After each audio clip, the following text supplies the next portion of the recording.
오늘 하나님께서 우리에게 주시는 말씀은 누가복음 13장 1절에서 9절입니다. 바로 그때에 몇몇 사람이 와서 빌라도가 갈릴리 사람들을 학살해서 그 피를 그들이 바치려던 희생제물에 섞었다는 사실을 예수께 일러드렸다. 예수께서 그들에게 대답하셨다. 이 갈릴리 사람들이 이런 변을 당했다고 해서 다른 모든 갈릴리 사람보다 더 큰 죄인이라고 생각하느냐? 그렇지 않다. 내가 너희에게 말한다. 너희도 회개하지 않으면 모두 그렇게 망할 것이다. 또 실로암에 있는 탑이 무너져서 치여 죽은 18사람은 예루살렘에 사는 다른 모든 사람보다 더 많이 죄를 지은 사람이라고 생각하느냐? 그렇지 않다. 내가 너희에게 말한다. 너희도 회개하지 않으면 모두 그렇게 망할 것이다. 예수께서는 이런 비유를 말씀하셨다. 어떤 사람이 자기 포도원에다가 무화과 나무를 한 그루 심었는데 그 나무에서 열매를 얻을까 하고 왔으나 찾지 못하였다. 그래서 그는 포도원지기에게 말하였다. 보아라, 내가 새해나 이 무화과 나무에서 열매를 얻을까 하고 왔으나 열매를 본 적이 없다. 찍어버려라. 무엇 때문에 땅만 버리게 하겠느냐. 그러자 포도원지기가 그에게 말하였다. 주인님, 올해만 그냥 두십시오. 그동안에 내가 그 둘레를 파고 거름을 주겠습니다. 그렇게 하면 그 다음 철에 열매를 맺을지도 모릅니다. 그때 가서도 열매를 맺지 못하면 찍어 버리십시오. 이는 우리에게 주신 하나님의 말씀입니다. 아멘. 오늘 누가복음 본문에 두 가지 사건이 나옵니다. 첫 번째 사건은 빌라도가 갈릴리 사람들을 학살한 사건입니다. 하루는 예루살렘 성전에 갈릴리 사람들이 희생제물을 드리러 왔습니다. 멀리 갈릴리에서 예루살렘까지 하나님께 예배하기 위해서 온 것입니다. 유대교 율법에 따라 소, 양, 염소, 비둘기 등의 희생제물을 드리는데 거기서 나오는 동물의 피를 처리하는 나름의 방법이 있었습니다. 그런데 그날 갈릴리 사람들만 예루살렘 성전에 온 것이 아니었어요. 빌라도의 군인들도 성전에 들이닥쳤습니다. 그리고 거기서 갈릴리 사람들을 학살했고 죽은 사람의 피를 동물의 피와 섞어버렸습니다. 이것이 갈릴리에서 일어난 반란에 대한 보복이었는지 아니면 피식민지인들에게 겁을 주려고 그런 일을 저질렀는지는 정확히 알 수는 없지만 이것은 이제 국가 권력이 저지른 폭행이라고 할 수 있죠.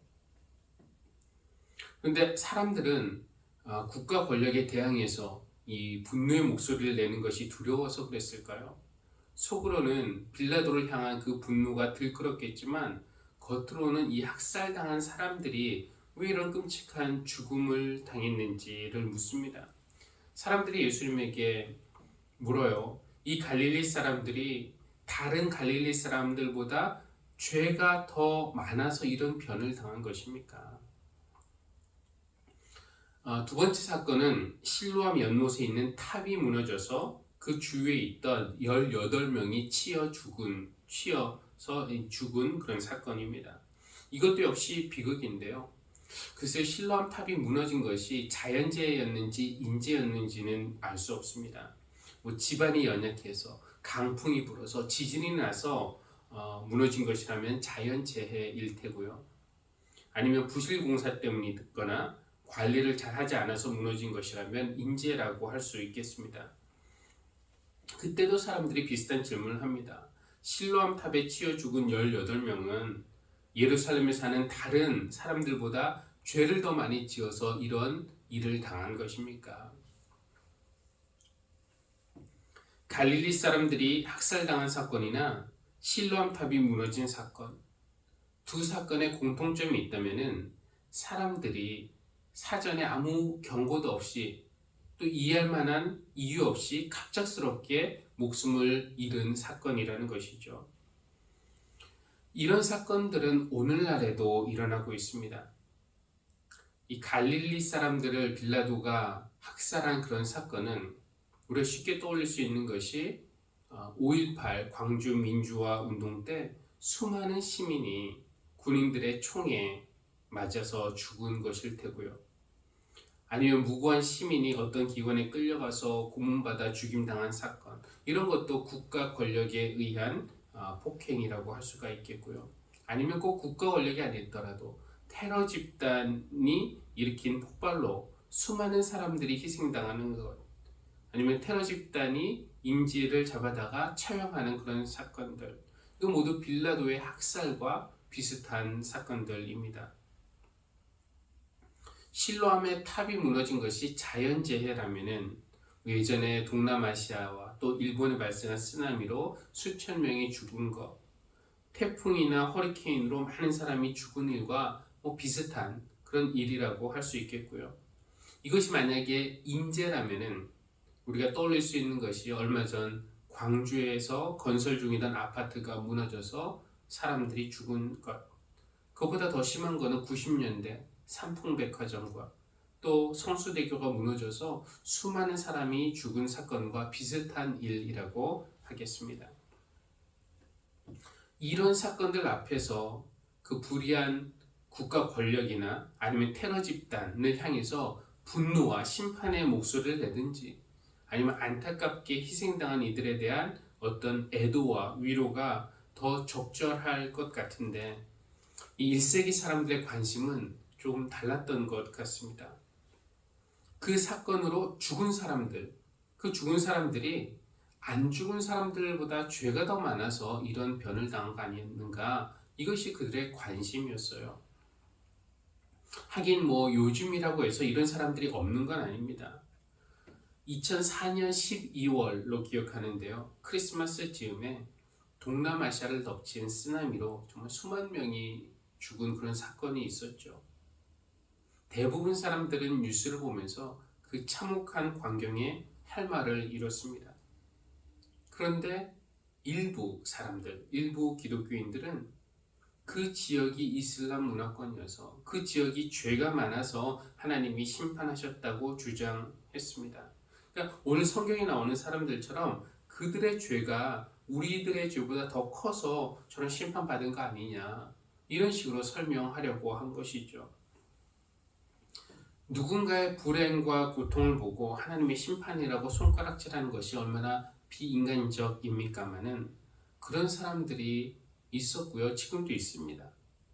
우리나라에만 있는가? 그렇지 않아요. 이 비슷한 때 2005년으로 기억하는데 미국에서는 최악의 허리케인 카트리나가 뉴올리언스를 강타해서 수많은 그런 사람들이 죽은 일이 있었습니다.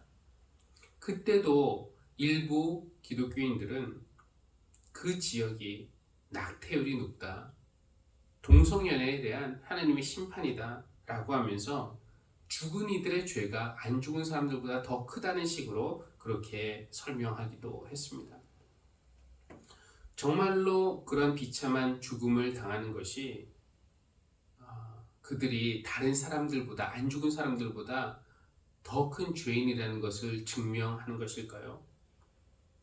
꼭 이렇게 대규모의 비극이 아니어도 예를 들어서 한 개인이 단체로 이렇게 관광을 하다가 한 사람이 강도를 만나서 죽으면은 그 사람이 다른 사람들보다 죄가 더 많아서 그런 겁니까?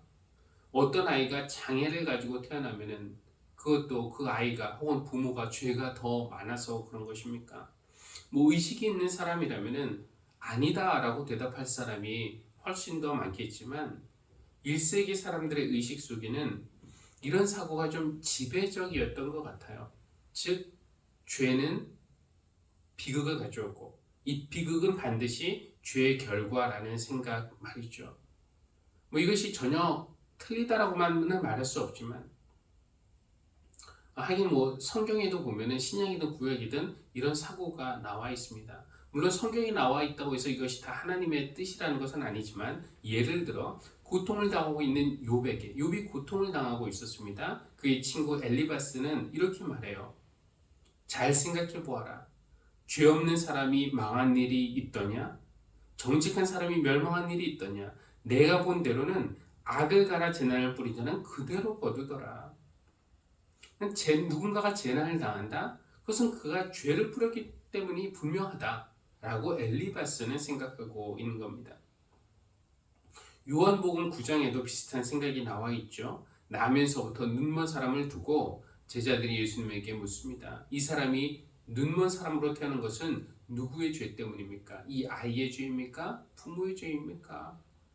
제자들 생각에 이 아이가 눈먼 상태로 태어난 것은 죄의 결과일 수밖에 없다는 것은 기본 전제이고, 질문은 그것이 누구의 죄냐 하는 것이었어요.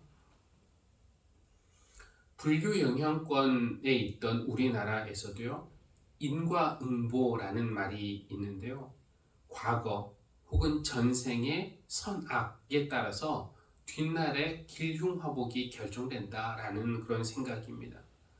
이것이 반드시 맞다면은, 그러면은 그 갈릴리 사람들이 빌라도에게 끔찍한 학살을 당한 것은 그들이 다른 사람들보다 더 큰 죄인이기 때문에 이런 끔찍한 죽임을 당했다라는 것이고요. 마찬가지로 실로암탑에 치여 죽은 사람들도 그들이 다른 사람들보다 더 큰 죄를 저질렀기 때문에 그렇다라고 설명할 수 있는 겁니다.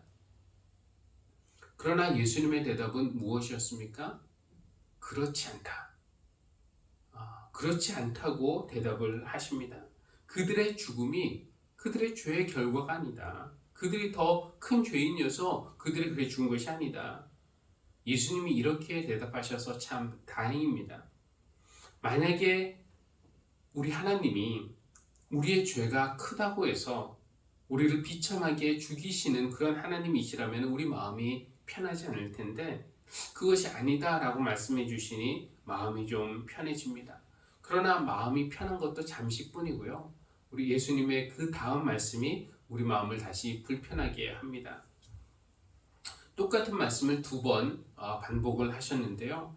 3절과 5절, 그렇지 않다라고 대답 먼저 하신 다음에, 그러나 내가 너희에게 말한다. 너희도 회개하지 않으면 모두 그렇게 망할 것이다. 우리는 그들이 우리보다 더 큰 죄인인가 여기에 관심을 두지만, 주님은 그들 문제가 아니라 문제는 우리라는 것입니다.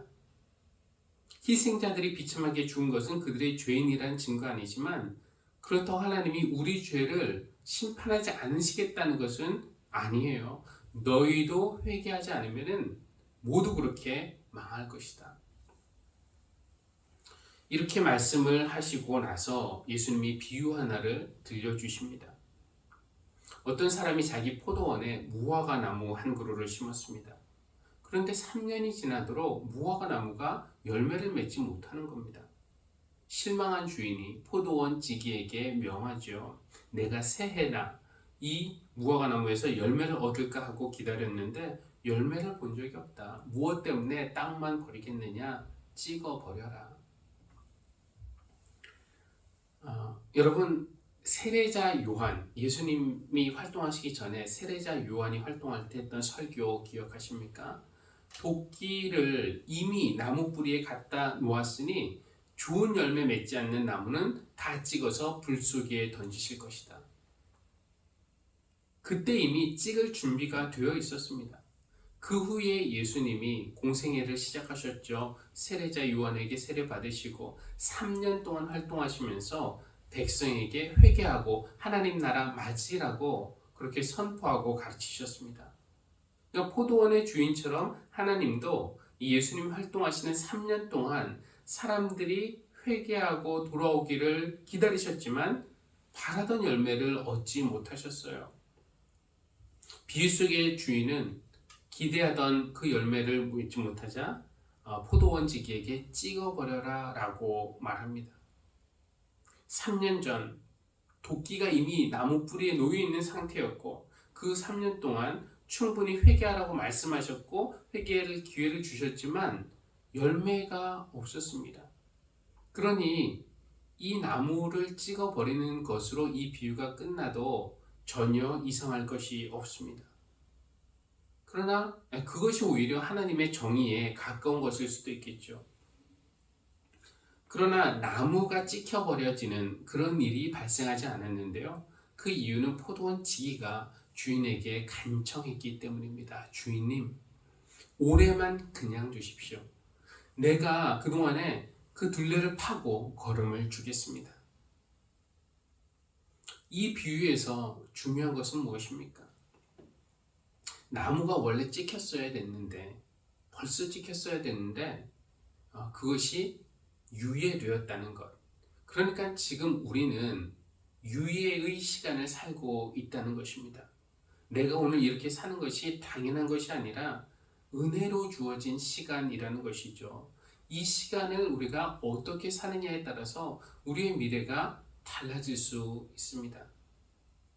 저나 여러분이나 우리 인류는 어쩌면 2000년 전에 이미 찍혀 버려졌어야 할 나무들이었는지도 모릅니다.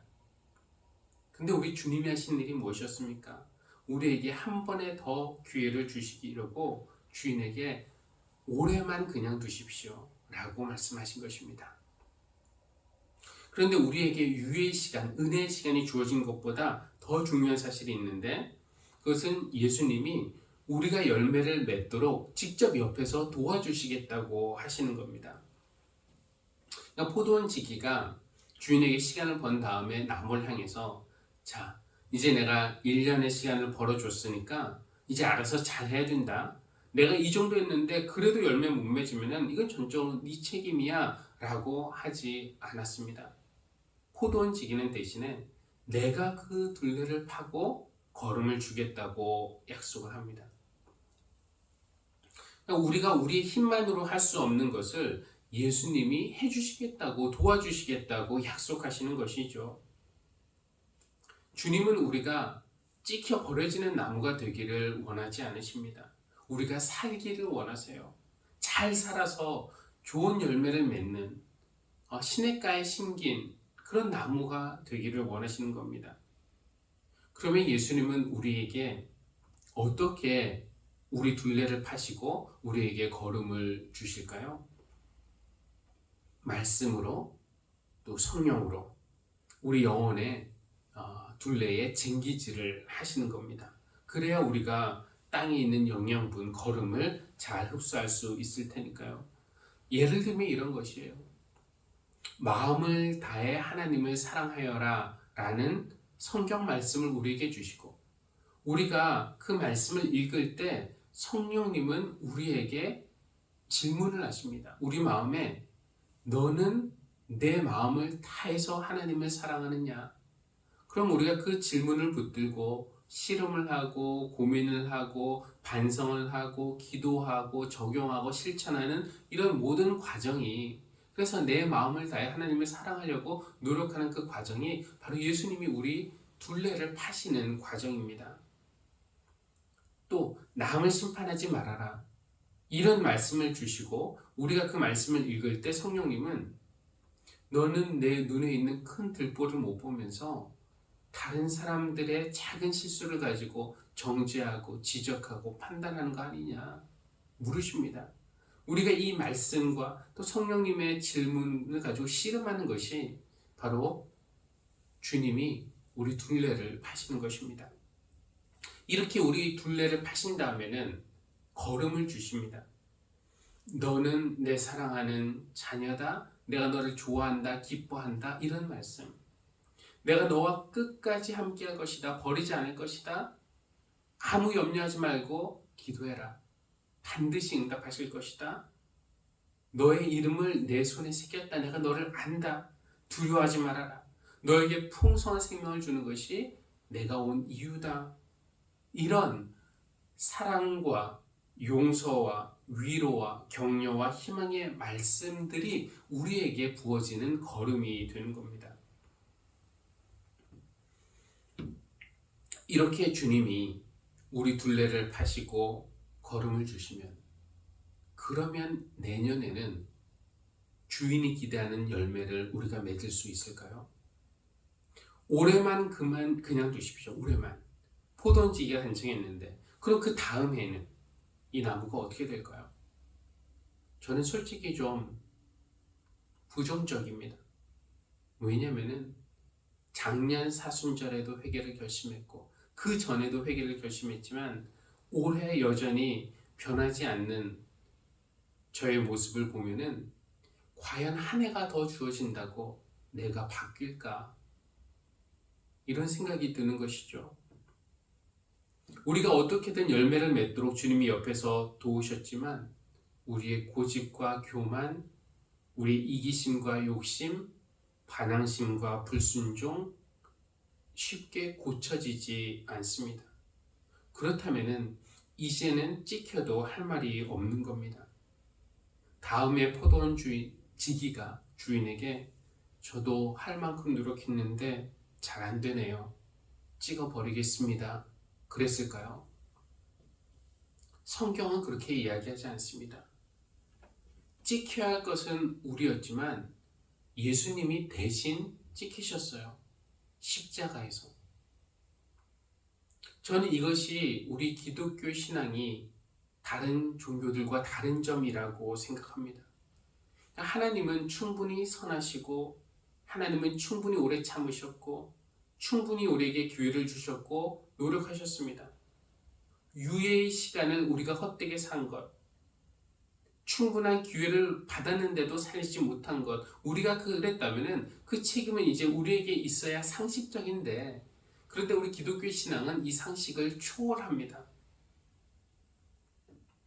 하나님은 우리가 지불해야 할 죄의 값을 대신 지불하시고 우리가 당할 고난 대신 당하시고 우리가 찍혀야 하는데 대신 찍히심으로써 우리를 살리시는 신이십니다. 우리가 믿는 하나님이 그런 분이십니다. 나의 생각은 너희 생각과 다르며 나의 길은 너희의 길과 다르다라고 하신 말씀이 바로 이런 거 아닐까요? 우리의 생각은 무엇입니까? 우리가 죄인이라는 것, 하나님이 우리에게 회개할 기회를 더 주셨다는 것, 그리고 주님이 우리의 회개를 도우신다는 것, 그렇게 기회를 줘도 회개하지 않으면 이제 어쩔 수 없다는 것, 이것이 우리의 보통 생각인데요. 하나님의 생각은 그렇게 기회를 줘도 돌이키지 못할 때 우리를 찍어 버리시는 대신에 대신 십자가에 찍히심으로써 우리를 살게 하시는 것, 이것이 하나님의 생각이고 하나님의 계획인 줄 믿습니다. 그래서 우리는 하늘이 땅보다 높듯이 하나님의 생각이 우리 생각보다 높고 하나님의 길이 우리의 길보다 높다고 고백하면서 찬양하는 것입니다. 우리가 믿는 하나님은 이런 분이세요. 그들이 죽은 것이 우리보다 그들의 죄가 커서 그런 것입니까? 라고 우리는 그런 수준에서 질문을 합니다. 하나님은 아니다 라고 말씀하시면서 그러나 너희도 회개하지 않으면 모두 그렇게 망할 것이다 라고 말씀은 하십니다. 그리고 우리에게 회개할 기회를 주십니다. 그런데 우리는 회개 자꾸 실패해요. 시간이 더 주어져도 주님이 직접 도우셔도 우리의 고질병인 교만과 불순종 쉽게 고쳐지지 않습니다.